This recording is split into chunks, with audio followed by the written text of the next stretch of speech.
This is Bishop Joel Atamu Ojondo from Kitale, Kenya.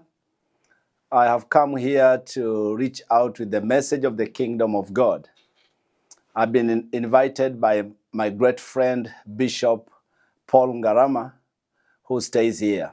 I'm so happy and glad that I can come and declare the kingdom of God to you. I just want to welcome you for what God has put in my heart. So before I can start sharing this word, let me pray. My Heavenly Father, in the name of Jesus Christ, I want to thank you for this opportunity that you have given me to bring the message of the kingdom here in Washington. Thank you, Father, for your blessings. And I just want to thank you for whoever will receive this word.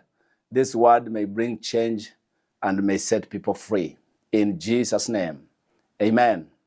I want to talk about taking back ground from the evil one.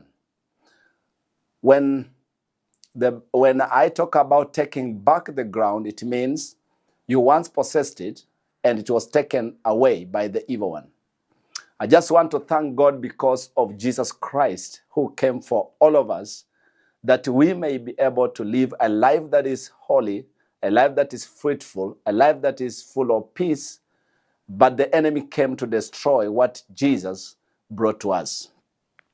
I'll read Matthew 6:13. It says, "Lead us not into temptation, but deliver us from the evil one." Lead us not into temptation, but deliver us from the evil one. If I can also read 1 John 3 verse 8, the Bible says, "The reason the Son of God appeared was to destroy the works of the evil one." And John 10:10, it says, "The thief comes only to steal and kill and destroy. I have come that they may have life and have it to full." Now, these verses shows us that here we need to live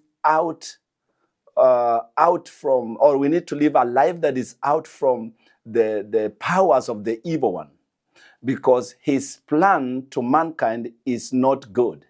He came to kill, to destroy, and that is his work.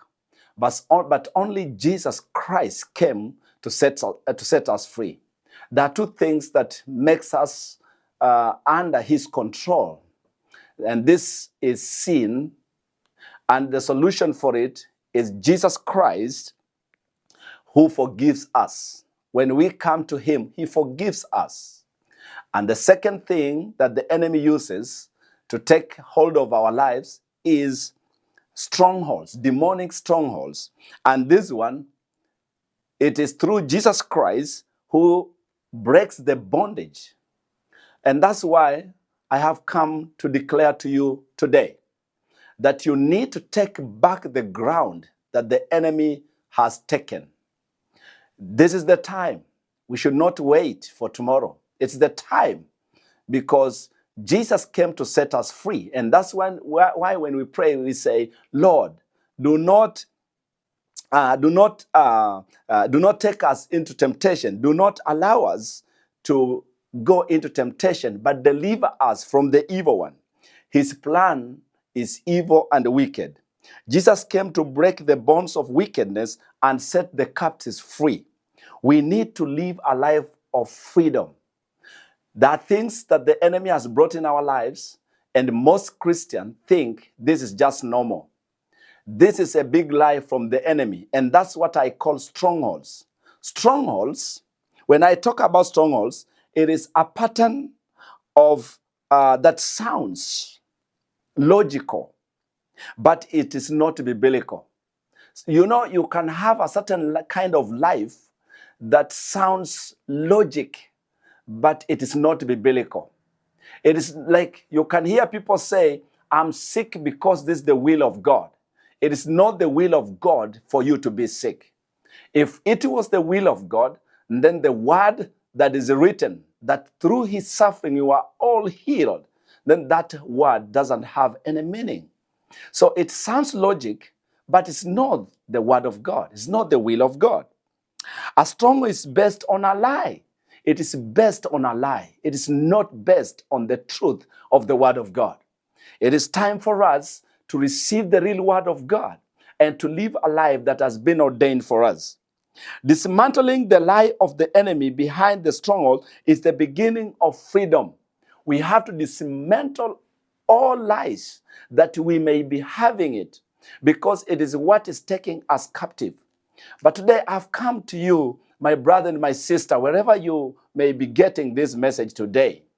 I have a message to you. It is time for you to take back the ground that the enemy has taken, either through sin or through strongholds.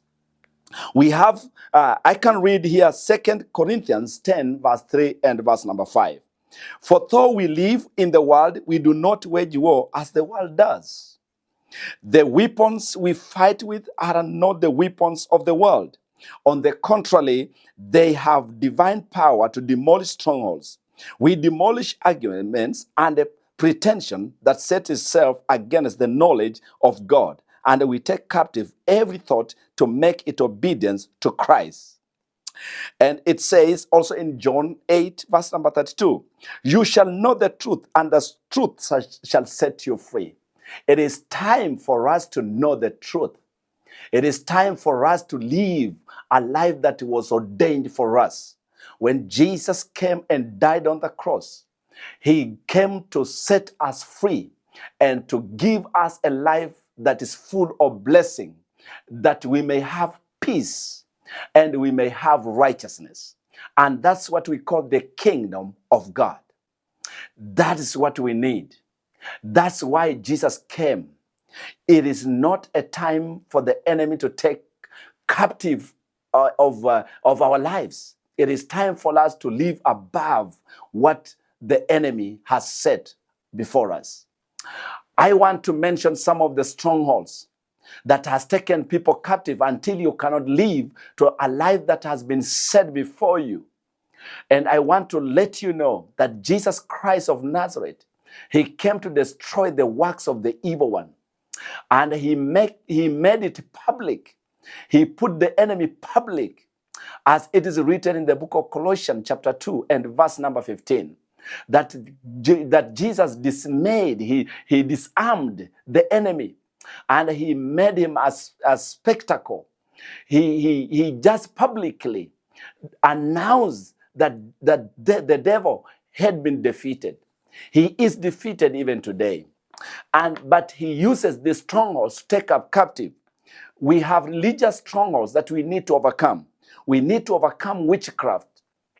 We need to overcome sorcery. Those are strongholds. These are religious strongholds. They are idols. We need to overcome spiritual apathy. We need to overcome them. We need to overcome religious sleep. We need to overcome false religions. All these things are strongholds that have taken us captive.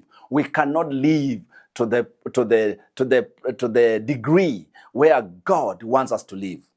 We have sexual strongholds. These are Asherah poles. These strongholds are adultery. People are living in adultery. Those are strongholds. We need to break them off. Fornication. We have homosexuality, masturbation, bestiality, frigidity, and pornography. All these are strongholds that makes us not enjoy what God has for us. We have the third group of strongholds that I have listed here. We have idolatry, we have iniquity, we have familiar spirits, we have hurtful words, we have abuse, we have mocking, we have addictions.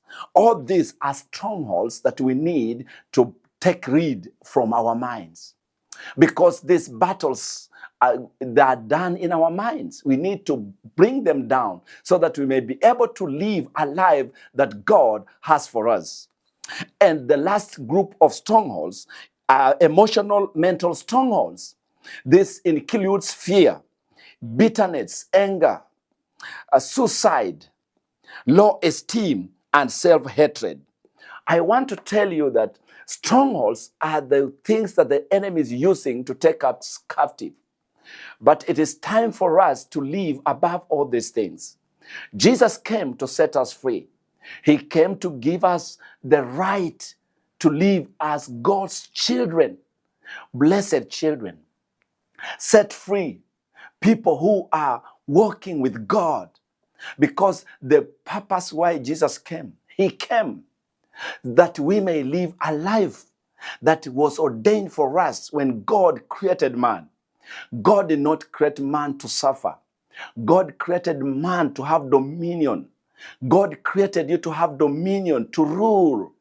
But these strongholds are taking us captive so that we may be slaves to evil, slaves of Satan.